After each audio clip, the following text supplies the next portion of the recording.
Welcome back to Conflicts of Interest. This is episode 299. I'm the host, Kyle Anzalone. Today I'm joined by co-host Connor Freeman. Connor, welcome back to the show. Thanks, Cal. How you doing?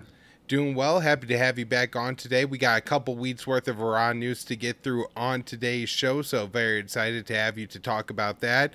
Just want to remind people that they can share today's show from the Libertarian Institute. We repost the show on the blog at antiwar.com. You can find the show on YouTube, Rumble, and Odyssey for the video version. You can also find the show on Twitter at con_interest. Donate directly to the show at Patreon, Subscribestar, or Crypto, all that information in the show notes page. And you can support the show by doing your CBD shopping at Paloma Verde, PalomaVerdeCBD.com, promo code PEACE. That saves you 20% off and gets the show a kickback. Connor, what do you like from Paloma Verde? I'm a huge fan of the soft gels. I take them after meals. I'll hit you in about 30 minutes and take care of any inflammation, any pain you're dealing with because it's full spectrum. And then definitely check out the gummy bears, which are delicious. You can take them with you on the go, and those will act instantly. And also the tinctures are about the strongest stuff I've ever found as far as CBD goes. It lasts a long time. Great flavors. I really like the mint. And check out the dog treats they have because they're really good for your dogs, especially if they're a little older. Help them with any kind of joint pain or anxiety that they might have going on. So there are a lot of great stuff to check out at Paloma Verde. And thank you, everybody. All right, Connor, let's get into the show and start off with just everything going on in Iran. Yeah, absolutely. Okay, so I'm going to run through the stuff I had last week just because we had these technical difficulties, but we got everything fixed. So on June 23rd, I have a piece here from Jason Ditz. Foreign Minister, Iran is serious in reviving Iran nuclear deal. A joint news conference of Foreign Minister Hossein Amir Abdollahian and Foreign Minister Sergei Lavrov discussed the prospect of restarting nuclear deal talks. Amir Abdollahian said the goal is to get back to the right track. I hope the train will move again. He stressed Iran's willingness to engage, saying they desire a good, strong, and lasting agreement. He said Iran is willing to take difficult steps as the process nears an end, but added they need realism from the U.S. side, a reciprocal willingness to compromise when a deal is already so close. Lavrov said the U.S. attempts to portray itself as the leader in the nuclear talks, but are actually responsible for unilaterally delaying progress as a result. All sides seem far more willing to engage than Washington, as has been the case for quite some time. Now, here we have another report from Jason at antiwar.com. EU foreign policy chief in Iran says talks to resume within days. So Joseph Borrell, the foreign policy chief of the EU now, instead of, previously Mora went to Tehran in May to get talks started again and to break the deadlock. But this time we have them continuing their efforts to save the deal and restart negotiations. So Borrell made an unannounced visit to Tehran, and positive signs came out of those meetings, with the Iranian foreign ministry being upbeat as well as Borrell. Borrell, on the second day of the unannounced visit, said, "We will resume the talks on the JCPOA in the coming days. I mean quickly, immediately." He made those comments at a news conference after a 2-hour meeting with Hossein Amir Abdollahian, the foreign minister, and confirmed the resumption of talks. Amir Abdollahian confirmed the resumption of talks, saying, "We have had a long but positive conversation on global cooperation between Iran and the EU. We will try to solve the problems and differences through the negotiations that will resume soon." Now, according to Enrique Mora, on the eve of the Borrell visit, Robert Malley, the U.S. Iran envoy, shared a meal with the foreign policy chief Borrell, where he reiterated firm U.S. commitment to come back to the deal. Malley also tweeted, "We remain committed to the path of meaningful diplomacy in cooperation with our European partners." Paris had appealed to Iran to seize the diplomatic opportunity to conclude now while this is still possible. Middle East Eye reported that the Borrell trip, his first to Tehran since February of 2020, could be the determining factor in the fate of the deal. Reports indicate that the hope was to return to a deal, the 2015 deal, without extraneous matters being included. Iran has been open to this for some time. The problem is, as ever, on the U.S. side. Now, we have more reports of Israeli military intelligence backing the nuclear deal, or I should say a factional split in the security establishment. So this is again from Jason Ditz on June 26. More top Israeli military officials are backing a U.S. return to the JCPOA. highlighting the split in leadership. Senior intelligence officials in the military now believe a bad agreement is preferable to no agreement, of course, because it gives, quote, Israel time to prepare for extensive military responses against Iran, Wynett said. The officials who support the deal, according to the report, include the head of the IDF's Military Intelligence Directorate, General Aron Haliva, Brigadier General Amit Sayer, leader of the military intelligence's research division, Brigadier General Oren Setter, and the head of the IDF strategic division, or I should say, Brigadier General Oren Setter, the head of the IDF strategic division, and Brigadier General Tal Kelman, the military official who was in charge of Iran affairs. The report said that Defense Minister Benny Gantz also supports a deal, although he backs the, quote, broader, stronger, and longer accord. But against them, supporting Tel Aviv's official stance against the deal, are senior members of the Mossad, including Chief David Barnea and IDF Chief Aviv Kohavi. The report says Mossad believes that publicizing these positions of intelligence officials in support of the deal is meant to influence the incoming Prime Minister Yair Lapid to change the official policy. For months, officials in Israel who support the deal have pointed to its limits on Iran's activities and the extensive monitoring beyond the safeguards agreement of Iran's nuclear program, things which wouldn't be occurring in the absence of a deal. Now we have another report. So Qatar announced that they were going to host indirect U.S.-Iran nuclear talks. So instead of Vienna, these talks were going to be did take place in Doha. So EU efforts to restart the talks showed early progress when U.S. and Iranian diplomats headed to Qatar on Monday for the resumption of indirect negotiations, which began on Tuesday. And this is last week. Qatar was willing to host the talks after 3 months of stalled Vienna talks. And Iranian officials came in with a fresh negotiating team showing increased flexibility, with sources saying Ali Bagheri Khani had marginalized or removed the hardliners from the negotiating team. Now, this was believed to have opened up space for a breakthrough. And this is coming at a cost, as this softened approach is not supported by hardliners in the government, who are even reportedly calling for Hussein Amir Abdollahian to be removed from the foreign ministry. Hardliners are also criticizing Bagheri Khani but prefer him over Abdollahian. A European diplomat told Middle East Eye that both sides, the U.S. and Iran, are deeply engaged with returning to the deal, and though it will be difficult, or engaging on return to the deal. Now, he adds, I believe there are good reasons to be optimistic. Both sides know perfectly well that the other alternatives are too complicated and dangerous to be considered. Now, the U.S. is still not engaged with the fact that Iran dropped its IRGC FTO demands.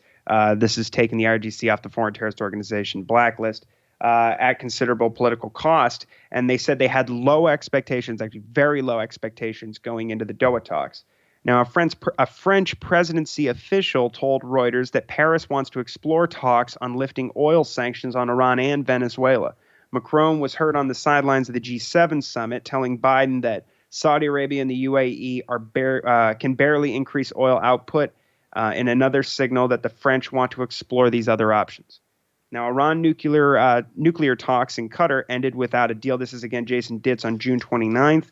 The Doha talks ended Wednesday, reportedly without any progress. Talks now remain deadlocked as ever. Reports question if Iran talks will ever even resume. Details are still emerging regarding what comes next. Enrique Mora, described the 2 days of talks as intense, and though he acknowledges the lack of progress, he says, quote, we will keep working with ever greater urgency to get things back on track. Now, Associated Press described Iranian media such as Tasnim saying that they say is linked to the IRGC, this news agency, as being pessimistic, that Iran is pessimistic. Now, they say the U.S. refused to give Iran guarantees for economic benefits, blaming the weakness of the Biden administration to make the needed decisions. Malley and Bagheri Khani spoke to each other indirectly Tuesday and Wednesday. The Tasnim report adds Washington is seeking to revive the deal in order to limit Iran without economic achievement for our country. An Iranian foreign ministry spokesman put out a statement after the Tasnim report, saying talks had been held in a professional and serious atmosphere. Later, he said Iran and Mora will be in touch regarding the continuation of the route and the next stage of talks. The State Department blamed Iran and suggested their intransigence indicates they may even want to bury the deal. as Jason says of the accusations in the Tasnim report, that's not a surprise, as the 2015 deal came with the U.S. never honoring any of its obligations and kept not benefiting Iran right up until the U.S. reneged on the deal outright. The 2015 to 2018 period seems to be what the U.S. would like to return to, a deal in name only. Now, we have another report here. Israeli spies doing serious damage to Iranian intelligence. And this is June 29th. Israel's spies are constantly active and constantly targeting Iran. This is starting to have a serious impact, with Iranian intelligence suffering some major damage and top-ranking officials losing out. So recently, the IRGC intelligence chief, Hossein, abruptly sacked from his position. I'll just point out that in the New York Times report and in the Times of Israel reports that are out about this that I've read, the most interesting thing about all this, to me, is they mention in the Times of Israel report anyway that there had been a major cyber attack, or a cyber attack on some major steel companies recently, that it's implied that Israel did in Iran. And also they talk quite a bit about how IRGC intelligence and really it sounds like the defense ministry in several cases has been infiltrated by Israel. So before Tayeb was fired, and this General Ali Nassiri, another top IRGC figure who was arrested on charges of spying outright for Israel, they were already arresting people for allegedly handing over classified information, defense ministry employees, to Israel. And so it's caused this, again, I mean, it's difficult to read into all of this because it's kind of opaque, and much of it comes from Israeli sources. So it's hard to say like how much of this is all accurate. One of the things that they say that I dispute, of course, is the idea that, well, they fired Tayeb because his alleged plot in Turkey, to kill and kidnap Israeli civilians really hampered relations with Ankara. That just sounds outrageous to me because Ankara has not confirmed any of that. And they're trying to balance their relationship with Israel and Iran. And so I just don't see that happening as being the case, but it makes a good story. I think the more obvious thing, conclusion would be that he was fired because of this infiltration, if that's all accurate. And it seems to be, considering Nassiri was arrested on these charges. But B, this has been an exceptional period of Israeli assassinations and sabotage, with the ramping up of the drone strikes inside Iran this year, not to mention the assassination campaign where they've killed 6 men, most likely, mostly these IRGC figures and scientists involved in the drone and missile program. I think there were ample reasons for this guy to be fired, regardless of how much notoriety he has or how long he's held that position. So it looks like they're trying to clear some of the security gaps here. So that's something to keep in mind as far as what's going on internally with Iran's national security and these Israeli attacks, which seem to be quite effective anyway, at least at really hampering negotiations with the JCPOA, and they seem to be saying they're going to be doing more and more of this going forward. All right, now this is a piece from Responsible Statecraft by Connor Eccles called "Wait, is there really a new U.S.-led air defense alliance in the Middle East?" And so it's just some interesting thoughts on and quotes from experts on this what Gantz announced, the Middle East Air Defense Alliance, right, and exactly what the veracity of his claims are about, the extent to which this thing has already been implemented or organized. So Gantz surprised. I just want to read some quotes from it. So Gantz surprised observers last week when he announced that Israel and several Arab countries had joined a U.S.-led air defense alliance aimed at countering Iran. If Gantz can be taken at his word, Meade isn't particularly new. In fact, he said it's already thwarted multiple Iranian attacks, possibly dating back to last year. But sources on Capitol Hill told Responsible Statecraft that there is currently only loose coordination on air defense in the region, suggesting a disconnect between Washington and Tel Aviv on what's actually happening on the ground. One thing is clear amid this confusion: if the Meade does exist, none of the other members are as zealous about Israel about promoting it. No U.S. sources have confirmed its existence, and the names of the Arab participants have not been made public, though many assume it could include Saudi Arabia, Qatar, Egypt, the UAE, Bahrain, and Jordan, all of which reportedly took part in a high-level meeting with the U.S. and Israel in March, according to the Wall Street Journal. Now, Christian quotes Ulrichsen, a fellow at the Baker Institute for Public Policy at Rice University, said Gantz's announcement might be an information management strategy ahead of President Joe Biden's trip to the Middle East next month. Now, it could well be the case, or next week actually, it could be well the case that it's an attempt also by the Israelis to create narratives around the idea of regional cooperation with Arab countries, such as the UAE and potentially Saudi Arabia, given that they feel they share a common threat from Iran. If Meet Israel, it's just the latest in a long line of U.S.-led attempts to build a formal military alliance in the Middle East. The most recent try came in 2017 when Trump launched the Middle East Strategic Alliance, which aimed to bring the Gulf Cooperation Council, Jordan, Egypt, and the United States under the same security umbrella. In the end, Mesa hit up against the same set of obstacles that any future air defense alliance might face. Notably, potential participants have diverse security interests that are sometimes at odds. These countries have different threat perceptions of Iran, said Giorgio Caffiero at Gulf State Analytics, adding that even willing countries cannot easily integrate their military platforms and technology. As he noted, many Arab states are unwilling to publicly work with Israel. Prominent GCC members like Oman and Kuwait have never had official relations with Tel Aviv, and Iraq recently passed a law that would lead to life imprisonment for anyone who promotes normalization with Israel. Some are wary of how news of an alliance would be received in Tehran, especially as Iraq continues its efforts to restart direct talks between Iran and Saudi Arabia. Qatar is also keen to keep things cordial in the region as it prepares to host diplomats from the U.S. and Iran for nuclear talks. And that may be continuing. I know that the foreign minister is in Tehran today trying to restart negotiations and meeting with high Iranian officials. And Barbara Slavin of the Atlantic Council is quoted saying, "I think the concern is the way it's being presented as something that's designed to deal with Iran, to confront Iran, and adding that such a provocative framing isn't particularly wise. But on the other hand, it is reality. That's what brings these countries together. It's not love for the Palestinian cause, it's fear of Iran." So even if the announcement by Gantz was an exaggeration, many in Washington are champing at the bit to increase security cooperation in the Middle East. And Exhibit A, of course, is the Defense Act that was promoted by the Abraham Accords caucus in the House and the Senate recently. And they want to incorporate that bill into that legislation into the 2023 defense budget, which is currently making its way through committee markups in the House and Senate. But detractors worry that it could force the U.S. to maintain a major military presence in the region, increasing the risk that Washington gets drawn into regional disputes. And the plan calls for defending against Iran and its regional partners allegedly spread across, Yemen and of course Lebanon, Syria, and Iraq. And with rising oil prices and waning chances of reviving the Iran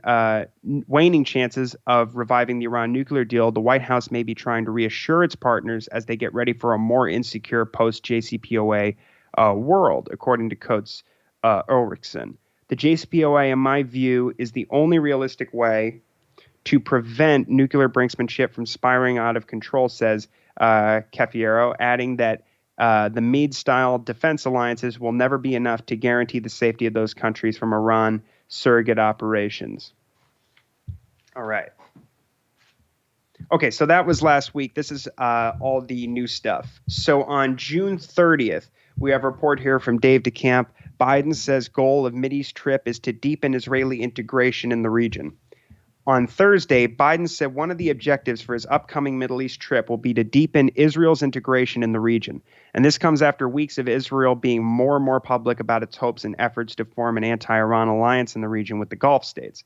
At the NATO summit in Madrid, Biden told reporters part of the purpose is to deepen Israel's integration in the region, which I think we're going to be able to do, and which is good for peace and good for Israeli security. He added, and that's why Israel leaders have come out so strongly for my going to Saudi. Tel Aviv has lobbied Biden to visit Saudi and reportedly wants Washington's approval to send Riyadh a new laser missile defense system, the Iron Laser. Of course, the alliance Israel is attempting to build in the region with assistance from Congress and the Pentagon is focused on integrated air defense systems, according to Israeli Defense Minister Benny Gantz. Now, here's another one. Iran remains hopeful on nuclear talks. So I've got a series of quotes here, especially from the Americans, the Europeans, and the Iranians, to notice the differing perspectives that have come out. So the Doha talks lasted only part of a day and fell apart with Washington as pessimistic as ever. And EU officials are suggesting it may be impossible to conclude a deal after all. Now, the UN Security Council met to discuss Iran one day after these Doha talks ended. The EU ambassador to the UN said, I am concerned that we might not make it over the finishing line. My message is seize this opportunity to conclude the deal based on the text that is on the table. The problem with this, briefly, is that the U.S. put an offer on the table that they had already briefed senators before the Doha talks that they essentially knew the Iranians could not accept.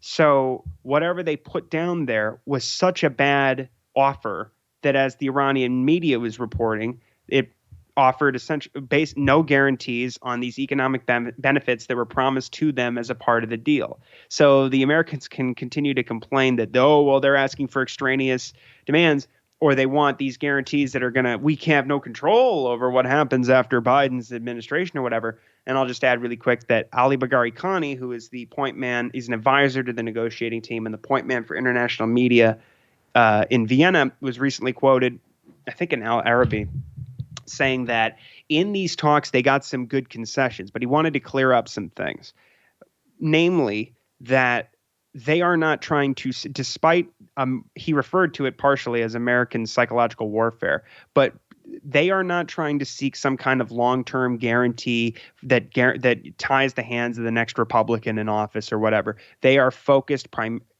entirely on getting guarantees from Biden, from his administration for the rest of his term here.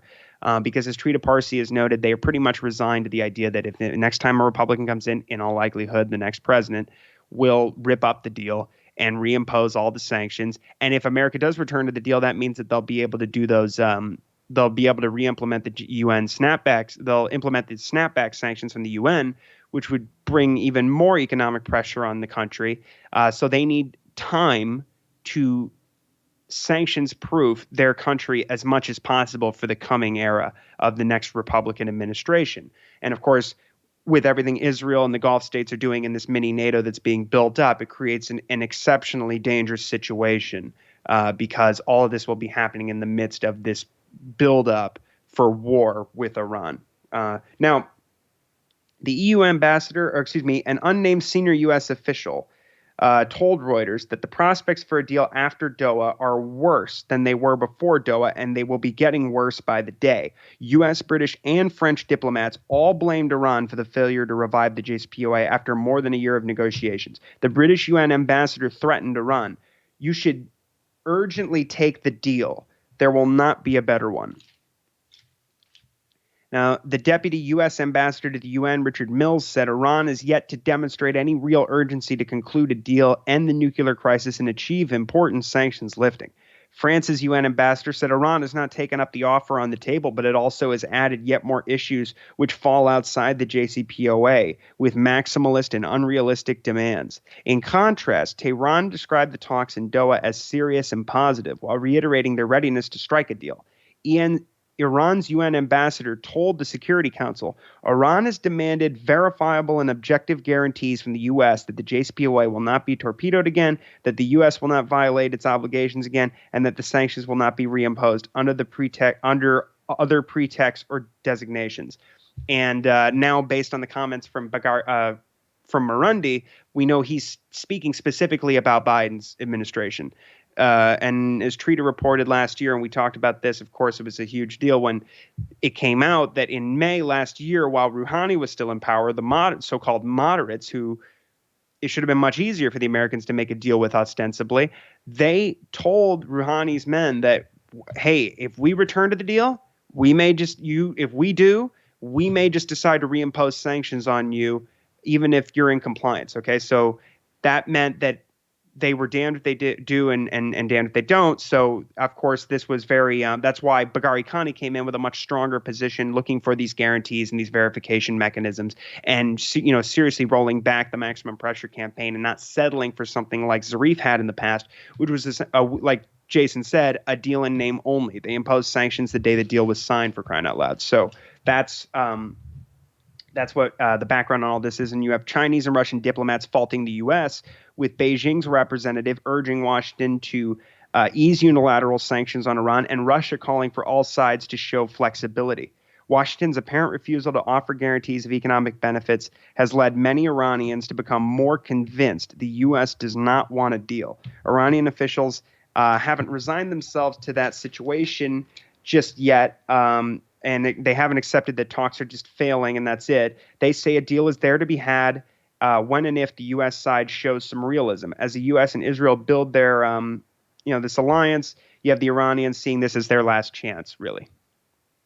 All right, now, Iran nuclear talks could resume after Biden's Middle East trip. This is Bloomberg reporting that Friday, on last Friday, this is Dave DeCamp at antiwar.com saying Bloomberg is saying that after Biden returns from his Middle East trip, which will be July 13th through the 16th, the Iran nuclear deal talks could resume.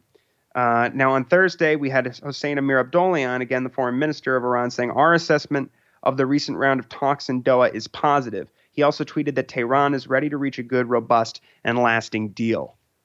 Okay, now we're going to get some more details about what actually happens from Mikhail Ulyanov in particular. So the Iran negotiator, the name of the article is from Jason, again, at antiwar.com. Iran negotiator details talks in surprise Russia visit. Some of the most direct comments yet regarding the no progress Doha talks came out of Ali Bagheri Khani's unannounced visit to Russia. He arrived 2 days after talks ended and met with Deputy Foreign Minister Sergei Rabkov and the Russian envoy in Vienna, Ulyanov. Now, Ulyanov said rather unexpectedly that there was a, quote, very professional exchange of views around the JCPOA and prospects of the Vienna talks. He added in a tweet Saturday, quote, my assessment, despite all the difficulties, the nuclear deal can still be restored. For this to happen, the U.S. should demonstrate greater flexibility. All right. Now, we have another, of course, Robert Malley, who's supposed to be the adult in the room, is coming out and saying Iran could have a nuclear bomb in weeks.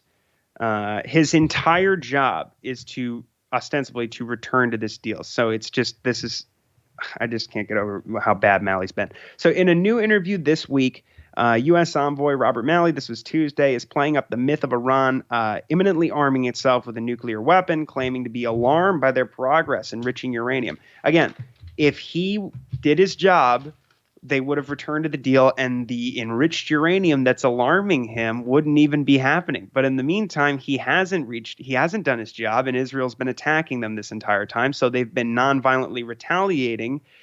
Apart from this strike, the ballistic missile strike in Erbil in March, they've been retaliating by increasing uranium enrichment, and they've already said they're never going to expand beyond 60%. So again, Malley is just a absolute failure, to put it lightly. Malley recited the usual propaganda that Iran could have a bomb within weeks if it so chooses, and he added they already have enough uranium.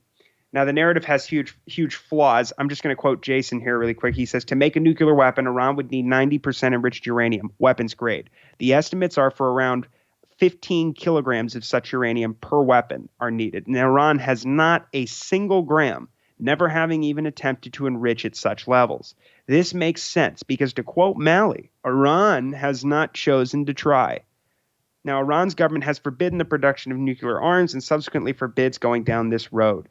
This 15-kilogram limit is the breakout time, which is built on the assumption that Iran could enrich whatever it has to 90% plus levels, even though it's not a trivial process. If it so chooses, is a cheap cop-out for these accusations, designed to keep fear around Iran's capabilities without considering if those capabilities exist or are reasonable. All right. Now, unfortunately, Joseph Borrell is saying that it's very close to the end of the road for the JCPOA. So this is U.S. EU warn last chance for making Iran nuclear deal. This is July 5th.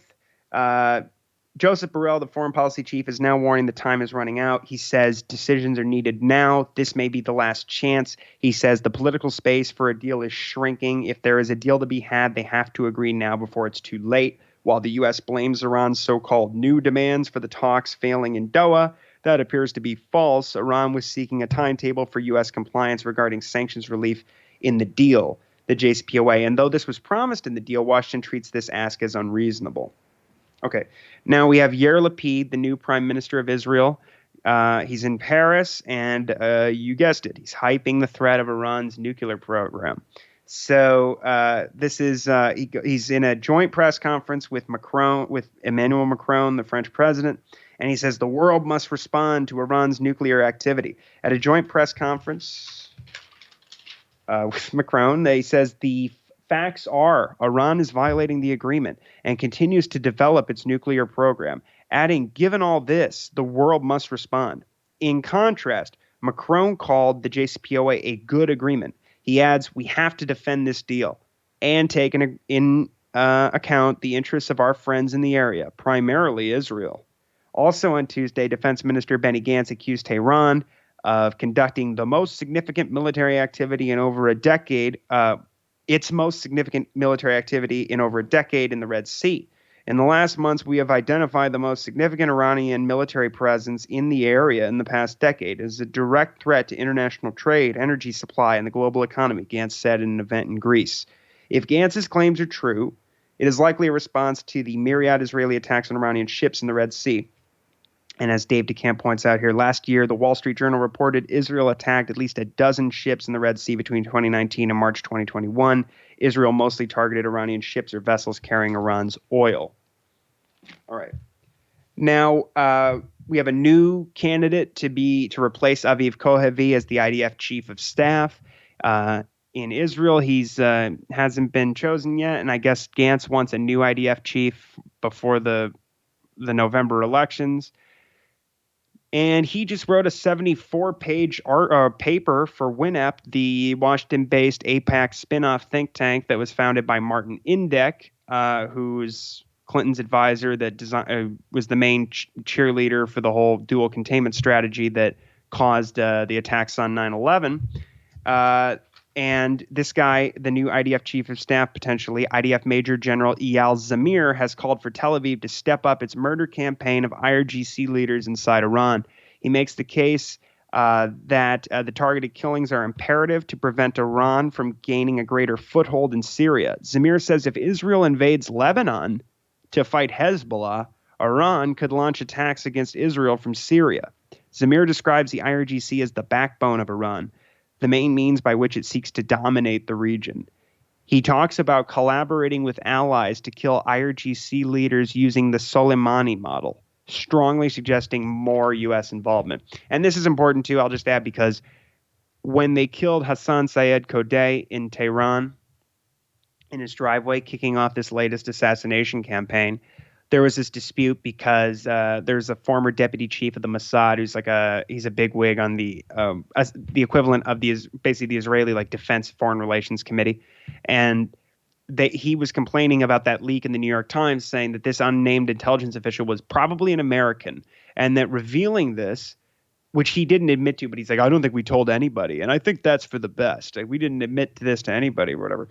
So implicitly they did it, right? But we already knew that. Anyway, he says that this caused a huge rift with the U.S. and it damages our relationship, and there's no lack of trust. And what does this mean for further operations? And they tried to absolve themselves of responsibility in the assassination. Well, the way it's written is what he says. So he's like, you guys try to absolve yourself of any responsibility. And so shortly after that, this is a big deal. And then shortly after that, Jake Sullivan and Eyal Hulada, his counterpart in Israel, they have that working group that they have together with mostly cooperating on Iran. And so they put out a statement, I believe on the White House website. We covered this maybe, I don't know how long ago, maybe a month ago, where they said, we coordinate on everything in regards to Iran. Absolutely everything. So once again, you just get more and more signals that the U.S. is also facilitating all these assassinations, or at least is totally aware of what's going on and is supporting it. All right, so the last story I have is U.S. imposes more sanctions as others try to save the deal, and this was from today. While much of the international community is trying to save the JCPOA or at least keep it on life support, the U.S. is levying more sanctions. The Treasury is continuing its policy of going after Chinese and UAE companies accused of facilitating Iranian oil shipments. And they say their goal is to stop China's purchases of cheap Iranian oil. The target in today's sanctions is GM Petrochemical and their associates, accused of seeing hundreds of millions of dollars of products sent to East Asia. The State Department issued Iran-related sanctions today as well against entities in Iran, Vietnam, and Singapore. In a statement, Blinken said the U.S. is sincere and steadfast in its pursuit of diplomacy and a return to the JCPOA, but Iran is not. Absent a change in course from Iran, we will continue to use our sanctions authorities to target exports of petroleum, petroleum products, and petrochemical products from Iran. So, it's pretty obvious right now, anyway, that it looks like the deal, is practically dead. The best have, of course, are the Chinese and the Russians, but mostly, as far as the European and American side goes, you had Borrell, at least, and Enrique Mora, it seemed, and they had restarted and broken this deadlock twice, giving it their best effort. But now Borrell is saying that they really are at the end of the rope. And as you and I were discussing before the show gets started, it's just tragic that these talks in Doha are almost designed to fail. As the Americans said, they'd already briefed the senators saying whatever we put down, we know they're not going to accept it, which is a great way to go into a negotiation. And it's just lined up perfectly with Biden's trip to the Middle East, where he'll be going to Israel and Saudi Arabia and speaking with the Emiratis and all this, and maybe even offering them security guarantees now, the Saudis and the UAE, and this whole new NATO-style alliances in the background. So you have so many converging interests from CENTCOM to Congress. The Democrats sprang into action the last several months and I think really started this PR campaign to prevent Biden from returning to the deal, even if there was any chance of that ever. And, of course, Grassi and the IAEA played their role by saying, oh, they're getting closer to a bomb and causing this censure and denying all the reports that they had handed in about the so-called undeclared sites. When they disconnected their cameras, which was understandable as a way of showing, their dissatisfaction with all of this, Grassi started seizing on all that when they weren't even collecting the footage in the first place to go, oh, now we have no idea what's going on with Iran's nuclear program, which is a lie. So all of this, of course, we see the influence of foreign governments here, of course, in the Middle East, particularly Israel, shutting the deal down. And it's been remarkable to see, as has been noted now more and more, that Biden's policy on Iran is Trump's policy part 2. And so at this point, I'm pretty sure the whole thing is over. If talks do resume after the Middle East trip, I have a feeling Biden's men, probably Robert Malley, will probably just tell Bagheri Khani that we spoke to the Emiratis, the Saudis, and the Israelis, and they said no. All right, Connor, thanks so much for giving us the bad news again on today's show.